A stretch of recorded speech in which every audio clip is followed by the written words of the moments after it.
Hey everyone, welcome to the First Chesapeake Town Hall. My name is Alex Bryant. I'm the Director of Programs for First Chesapeake. Joining us, we have Shelly Stoddard, who is our program extraordinaire, helping with all the things from Women in STEM to alumni ambassadors and also with FRC and FTC. And then we also have two special guests with us tonight, Henry and Lisa Bass, who we're going to talk to with a little bit.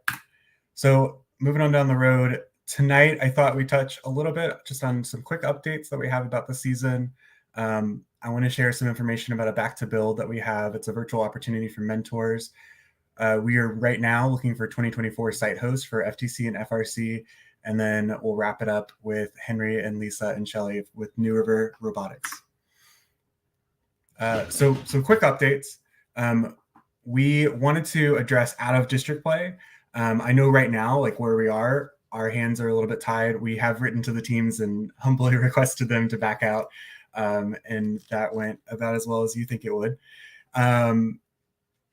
Moving forward for 2024, we're certainly going to re-examine the way that we do out of district plays. The goal here is to create opportunities for teams that do not have opportunities to play. So we have West Virginia teams and Puerto Rican teams that come to First Chesapeake to play, and we're going to hopefully continue to do that. We want to be hospitable, but we want to do it on need base. So we're not going to have open door policy for anyone and everyone to come through, and that's how we're going to operate moving forward. A couple of just behind the scenes for FTC advancement calculations I wanted to share with this because it's a question that comes up a lot. The way that we calculate advancements going forward for FTC is the total number of teams that show up. So not necessarily that are registered, but who actually show up that day times 0.1. And then we round that up to the closest integer. So for a 24 person event or 24 team event, that's 2.4, which would round down to 2. For like a 36 team event, that would be 3.6, which rounds up to 4. So that's how we calculate that. Right now, we have roughly 18% of our teams in the district who will be advancing on to championship. And then I know that number goes much lower because we can only send 6 to Worlds. For FRC World Advancements, we have 19 allocated from First Inspire. So that means about 20% of our FRC teams will be moving on to Worlds. And we're excited about that number and happy that it went up from last year.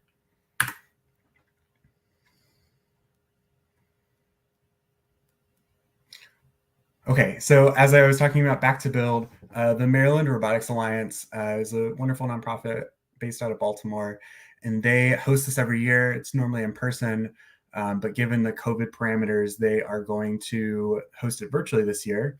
And they wanted to invite all of the mentors from the First Chesapeake region. So we're super excited for that. There's going to have a panel of FRC experts talk about the game, talk about in-depth judging, ref skills, and then also just provide some opportunities for mentors to connect and share ideas. So if you want to learn more about that, it is next Wednesday. It's going to be online in the evening, January 25th, and you can go to mdrobotalliance.org to find out more.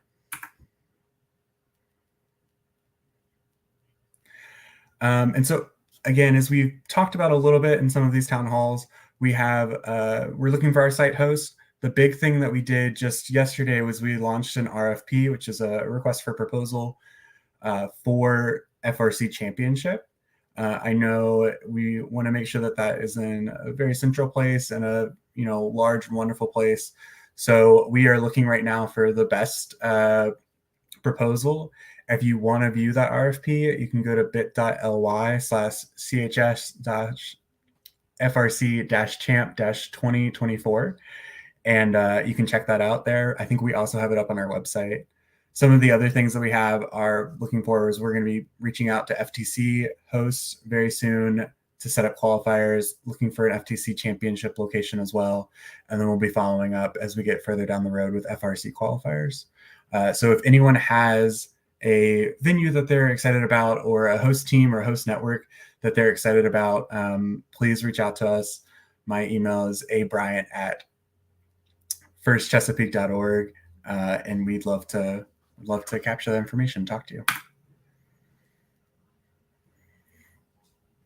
Okay, now for the fun part. So the guests that we have today are Henry Bass and Lisa Bass and then Shelly Stoddard, who are going to talk to us about their organization down in Southwest Virginia called New River Robotics. So I'm gonna welcome them on and ask if you could give like a brief introduction to yourself. Well, sure. Thanks, Alex. It's our pleasure to join you tonight. Uh, we are a nonprofit organization in the New River Valley of Virginia. Started our nonprofit in 2012. We started competing and organizing first events back in 2002, 2003 with Bill Duggins and his wife Susan.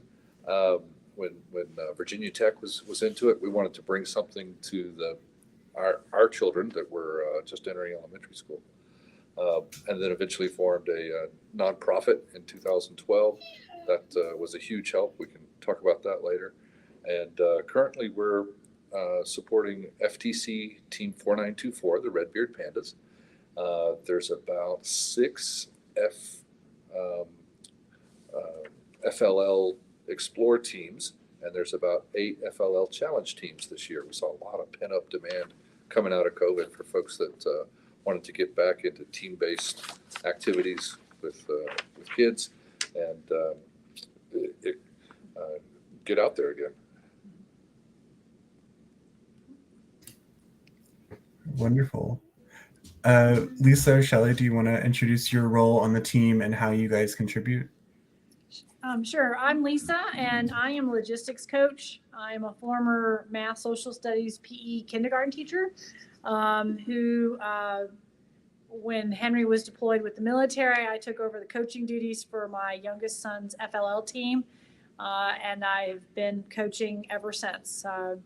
My son then moved up to FTC, and I explained that my job as logistics coach is may not know how to build a robot, program a robot, but I know how to feed, transport, and find housing for the youth and the adults that do know how to do that. And I find that that's a vital job to get them to the competitions, make sure they have a good experience. Don't go unfed or hungry or thirsty in the competition. I then got called back into service because after COVID, there was just so much demand that I am now an FLL Challenge coach and an FLL Explore coach, in addition to my duties at the New River Robotics Association and helping the Red Beard Pandas. That's wonderful. Oh, sorry. Mute that. That didn't work. Is it muted? Yep. Okay. Hi, everybody. So I'm Shelly Stoddard, and I joined the FTC team 4924 about 5 years ago because my daughter was interested in being a part of it. And upon doing that, became the engineering notebook coach because I am a former English teacher. I did not have any sort of experience with robotics. And as time has gone by, I've become more heavily involved in the FIRST community. And so now I wear several hats. I'm the new program coordinator working with Alex Bryant at FIRST Chesapeake. And I am a FIRST certified trainer for FIRST Inspires. So I train teachers around the nation how to be FLL and FTC coaches. And then I still am a portfolio coach for Team 4924 and spend a lot of time doing activities with New River Robotics Association as a board member and volunteer. And an FLO coach. I do that too. Busy lady. Yeah, absolutely. That's fantastic. That's wonderful. So Henry, what prompted you all to kind of found this 501c3 nonprofit to run this league, and what were some of the challenges that you saw along the way? Yeah. So 2 of us dads that were getting together and coaching and after school programs, including Frankie Marchand, who was then the vice president of Volvo, one of our big manufacturers here, and his son, plus I guess both of our boys were interested in that. I have a small software company that does custom software development. And we saw that in this region, there was a great swell of enthusiasm for all things technology related. With Virginia Tech here, I think the economic development folks say about a third of all jobs are at least, if not directly for Virginia Tech, they're one step removed from Virginia Tech. So it's a big driver in our industry, and it's really started to grow the technology base in our region. New River Valley has had fantastic growth and has a great quality of life. And so we wanted to encourage that. We've all had trouble recruiting STEM employees, whether it was Volvo Trucks or my small business with software development. So as we grew a little bit, there was good enthusiasm for us in the region. But a couple of companies said, I can't donate to you if you're not an approved 501c3. And then a 501c3 is IRS's designation that says you are a recognized nonprofit entity. Habitat for Humanity is a big one of those, and probably everybody has one or two favorite charities. So to our thinking, that was a great way to go. How hard could it be? We didn't know. Turned in the paperwork for the IRS and waited a little bit and didn't hear anything, and then was reading online and saw that the IRS says if you have a donor who's willing to make a donation, but it's contingent on your 501c3 status, they can expedite the paperwork. So we found a donor who said, yes, I'll give you some money if you get your 501c3, and sent our letter to the IRS. And 2 days after that, maybe it crossed in the mail, I don't know, but 2 days after that, we had our 501c3 status. And that's been vital because it's not just for fundraising. There's a lot of companies that have, say, a used bandsaw or a drill press, or we have a great big industrial sander, and they can't sell it, but they can give it to a 501c3. So that's been an important step for us. And then companies like Torque Robotics have gotten involved, made some very generous donations that made it possible for us to support other teams. Sometimes we can be kind of a pass-through grant organization for some of the other teams in our area. And specifically with Torque Robotics, they've asked us to help encourage more teams in this area. So it is an all-volunteer organization. None of us are getting any compensation for this, but I tell you, that's the last thing on our mind. We're having a lot of fun doing this and truly enjoy building, I'll say, a very sustainable organization where we're able to cover the whole range of first competitions from K through 12. And we're one of the, I guess in the Virginia, Maryland, DC area, we're the furthest west that has FLL Explorer, FLL Challenge, First Tech Challenge, and FRC. We've got all those competitions here. And we think the reason for that is we've got such a great technology base of volunteers, because it takes so many volunteers to run one of these competitions. As you know, we get up to about 160 volunteers for an FRC event, maybe 60 volunteers for an FLL event. So the community has really gotten behind us in a big way for this too. So that becomes something that the hotels and the restaurants and the Chamber of Commerce gets involved with to help make great events, because we know this helps our region and ultimately helps bring greater employees to this area. Yeah, no, absolutely.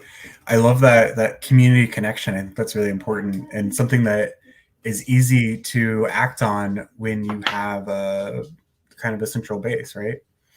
Yeah. Well, what along the way, as you started and you've been growing, like what were some like road bumps, if there were any? Maybe it was smooth sailing the whole time, or Well, the first thing was first trying to find space where it could be a central warehouse for all the equipment that we've received as donations. Also trying to be an advocate for FIRST programming here. At the time that Henry and Frankie started this was because the school systems had pretty much dropped any hands-on learning for SOLs. And trying to be that advocate to get into the schools to say, here's a way to bring more hands-on learning, to bring more employees to the workforce with these kids interested in STEM and robotic learning. So those were a couple of roadblocks that we had to solve the problem of where to put all the stuff. We had a good relationship with the Corporate Research Center of Virginia Tech, and their in-kind donation is free space. So we have free space here where not only do we have all of our equipment and all of our Legos and all of our Technic pieces and all of our EV3s and all of our WeDos, we have here at the Corporate Research Center. We're very grateful for the space because now we have those FLL Challenge and Explore teams that don't have a place to meet. They can't meet after school someplace, they get to meet here. So now it's becoming a meeting location. Advocacy for schools, bringing these competitions to the schools and really explaining to them it's the sport of the mind. That seems to have gotten a lot of more traction, especially after COVID, and more kids are demanding that hands-on learning. I think we're a little bit unusual. We have a great relationship with Montgomery County Public Schools. They warehouse tables. They provide the venue for these different competitions that we have. We work together because not all the kids that are in public schools have that free space elective to take either a technology or a wheel elective in the middle school or a exploratory type thing to do robotics. And we also want to reach out to private as well as homeschoolers because they're all available to learn this, and they can make our economics here better by staying here and working here.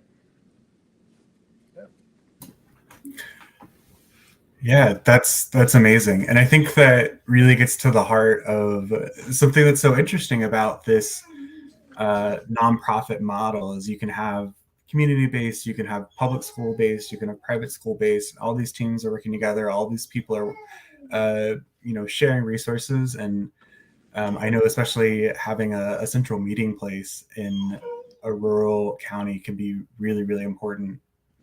It is, and we find that it's not just about the money to start a team. Who's going to be the coach? What are the coach's fears and concerns?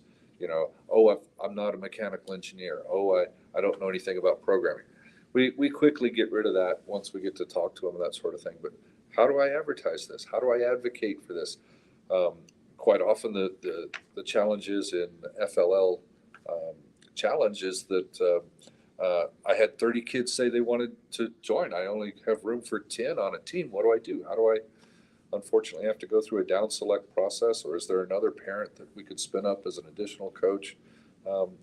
We've been doing this now for 22 years, and we've seen a lot of these things. So just being the local tech support line for those that want to spin up, and sometimes the money's fine. Our school has got good funding for robotics kits, but it's not timed right. Mm-hmm. They don't have the timing to enter and on the portal and pay the team registration fee or the competition fee. So being able to move money around a little bit easier than some of the schools are able to, and connect them with grants and other agencies that we've seen have great support. Appalachian Electric Power has been a fantastic longtime supporter, and I know not all of Virginia is covered by AEP, but I know that Dominion has, yes, and Duke have quite yes, enthusiastic support for STEM related activities. But we've also sought out, Montgomery County has a great community foundation.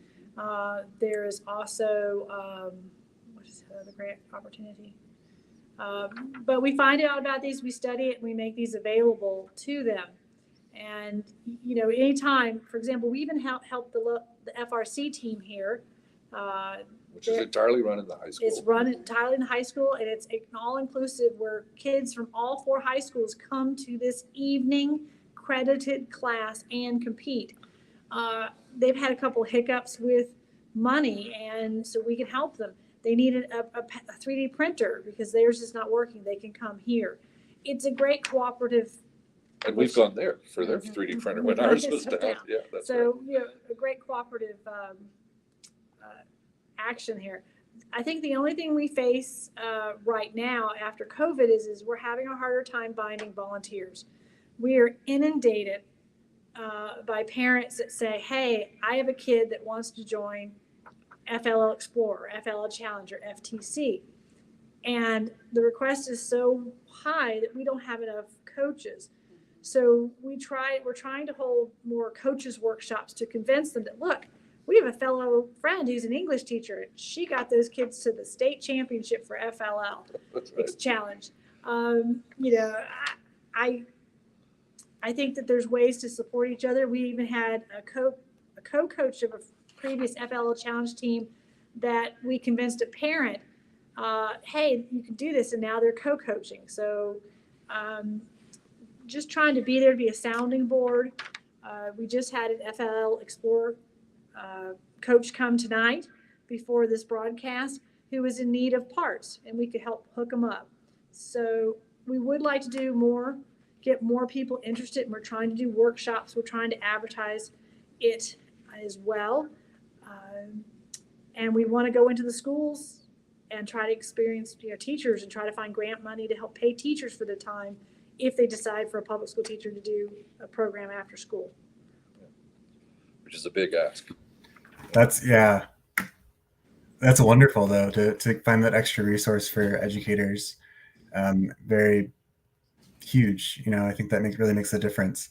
I know you talked a little bit about like mentors and kind of sharing resources and volunteering, and we from First Chesapeake see that as one of the bigger needs that we have in the community.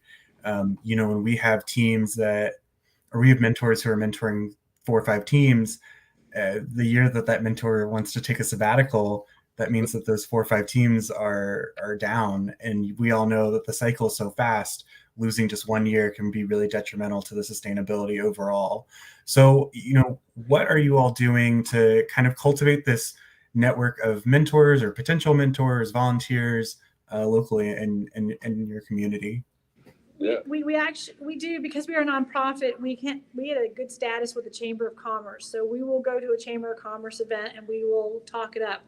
The Corporate Research Center had a big annual picnic for all the tenants, and we got to come and do a robot that shot out T-shirts for everybody to see, and that got to be a way to talk to people, connect with them, and say, hey, if you want to see more of this, please volunteer at an FTC event. Please volunteer at an FRC event.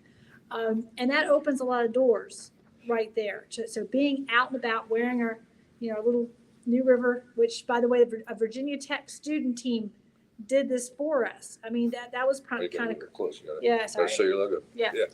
So taking advantage of those nonprofit opportunities where a group of students are offering for free of charge to come up with a graphic design to help your nonprofit, that just was really helpful. But the sustainability is a really good question, Alex, because the website, the Facebook, and you talk about taking a year off destroys it.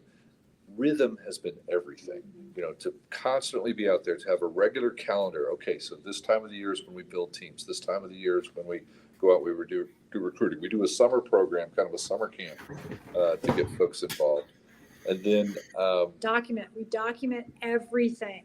And then we have that on our website so that anybody is like, I don't know if I should be an FTC coach. Well, there's a document there, how to start an FLL team.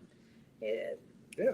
And then that cycle, we've been doing this long enough that it's feeding back on itself. So our son, Ethan, is now the coach, the full standalone, not a bunch of parents telling them what to do, coach of the Redbeard Pandas, the 4924.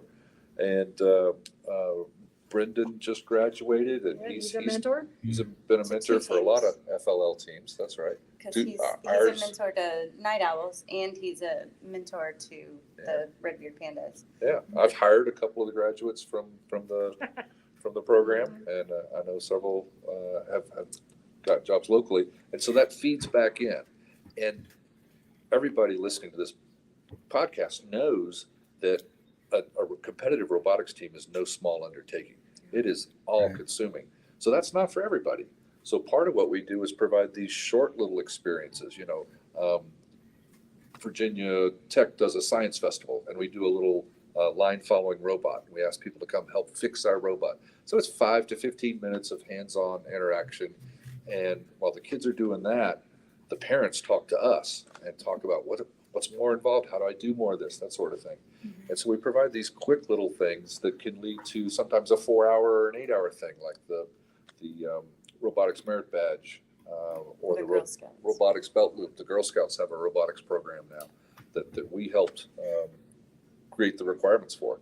So realizing that there's a spectrum to what we're doing, and just getting people interested with that first 5 to 15 minute little interaction is really key for sustainability.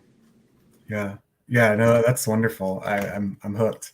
Yeah, so we're talking about rhythms. We're talking about sustainability. I'm a coach. I'm in Central Virginia. What if I wanted to do something like this? Like, what steps should I take?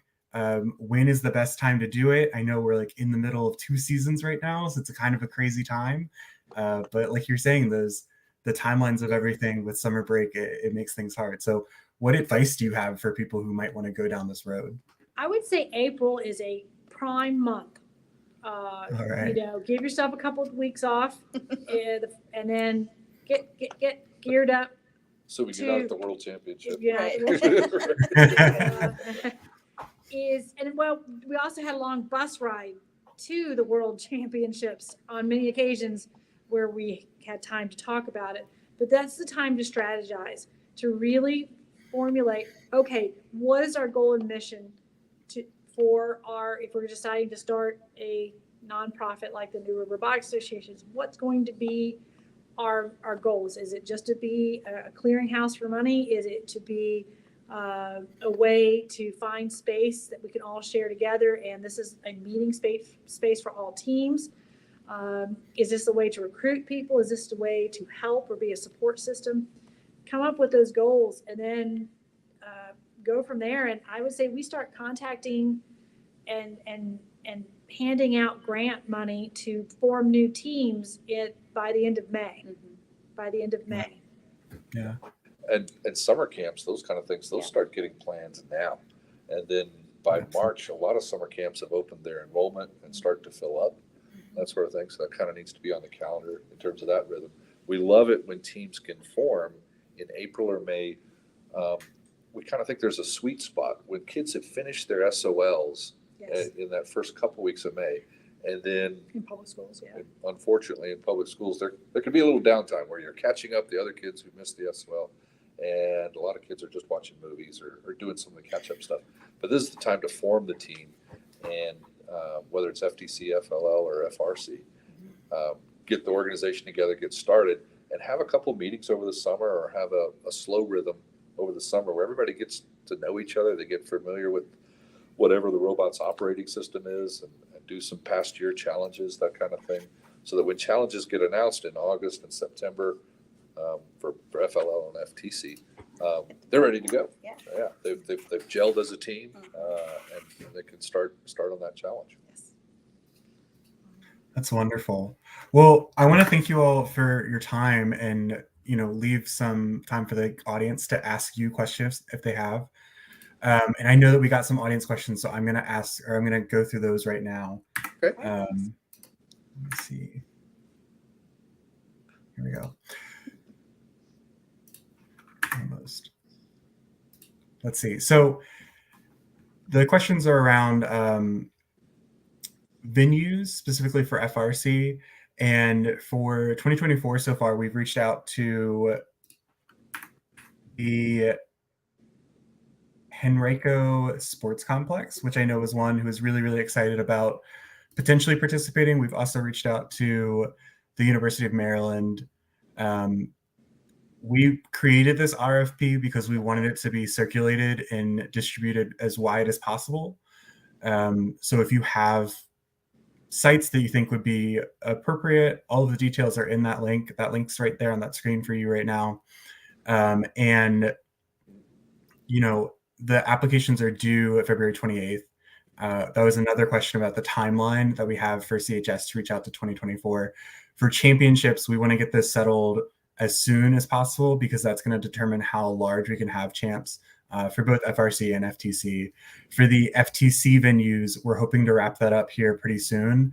I know the FTC season is going to conclude for First Chesapeake here in a bit. And so we want to be able to get back to the site hosts who are willing to host again and also find new hosts.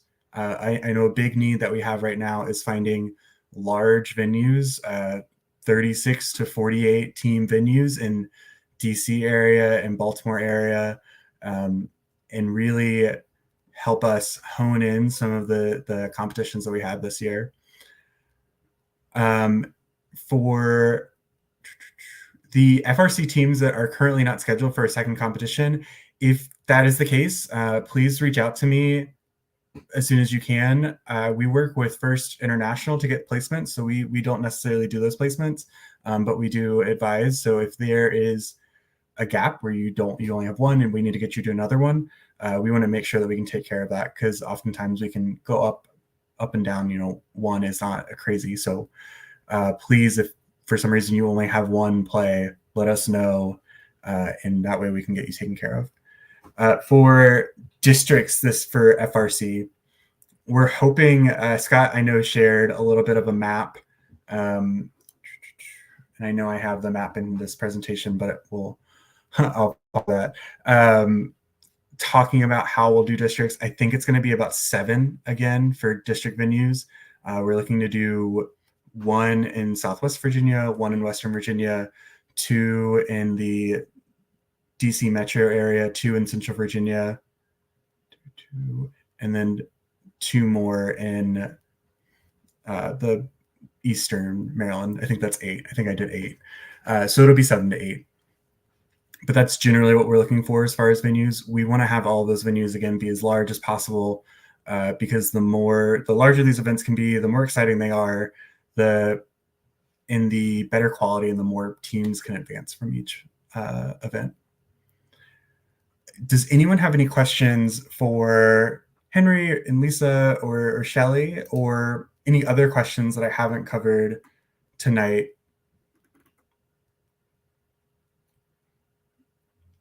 FRC venues, districts, no champs. Okay.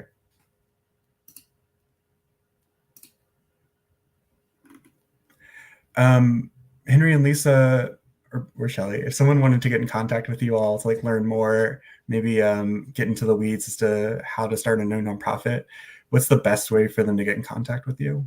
I think your slide is perfect right there. It says newriverrobotics@gmail.com. Perfect. Perfect. And our website is nrvfirst.com. Okay. Well, wonderful. Yep. So yeah, we'd welcome any contact. We read and respond to all emails, and that's how we put folks in touch. Look forward to good ways to do that. I know one of the big exciting things is trying to find people and teams, make those matchmaking type connections. Absolutely. Yeah. Well, this has been great. Do you have any closing thoughts that you want to share with the group? Or Shelly, I know you didn't get a chance to speak very much. So if you share closing thoughts you want to share. I would love to share a thought. I really want to encourage that anybody who's on this wonderful town hall who has a member on a first team, I think please help volunteer. If you don't think that you can't help, it could be feeding your team one day. It could be helping them get ready for a presentation. It could be finding a certain supply. It could be just helping out as a cure at an event or helping design the t-shirt. We need more parents to see what their kids are learning and doing.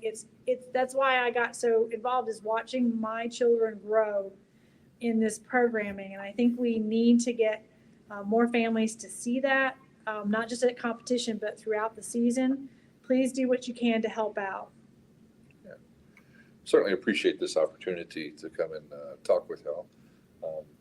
And really appreciate Shelley and all that she's got busy doing, wearing many hats. So she has been a great find. And we're very appreciative for First Chesapeake too. I mean, we've gone through different iterations of Virginia first, and so we really like the fact that the Virginia DC kind of Virginia aspect of First Chesapeake is done very well. Sure. The only closing thought that I have, I'm speaking through their microphone, is that if you have ideas or you have questions, please reach out to Alex or myself or Scott, and let us know what you're feeling, thinking, feedback. All of that we're open to, because our goal is to evolve as an organization, just like New River Robotics has done over the course of their decades worth of work. And the goal is to be the best that we can for the kids so that they can compete and do what we love. So please reach out if you have questions, feedback, ideas, because we're really open to it. Yeah. Well said. Yeah, I echo that entirely. We're all learning together, right? So please feel free to share. Do not ever be shy. Shelley and I are always happy to talk and to make time. And I also want to reiterate, like, please volunteer. I see in the chats talking about, can team members of FTC volunteer for FRC or vice versa? Absolutely. Yes. It is so important to have Outreach. team members. Yeah, it's so important to have outreach. I know at Charlottesville this past weekend, their 4 teams were running the show, running the event, doing the announcements, and then queuing up to go compete. And that was so just wonderful to see the kids that involved in that competition and really making it their own, and sharing some Seville pride. So absolutely come out and volunteer, even if it's just match queuing or, picking up the pizza. It's all very important, and every little bit helps. So thank you all again. It's been so lovely talking with you. And again, if anyone has any questions, I can hang around for a little bit. But yeah, this was absolutely wonderful. Thank you all. Thank you, Alex. Thanks, Thanks, Alex. everyone. Great program. Thank you.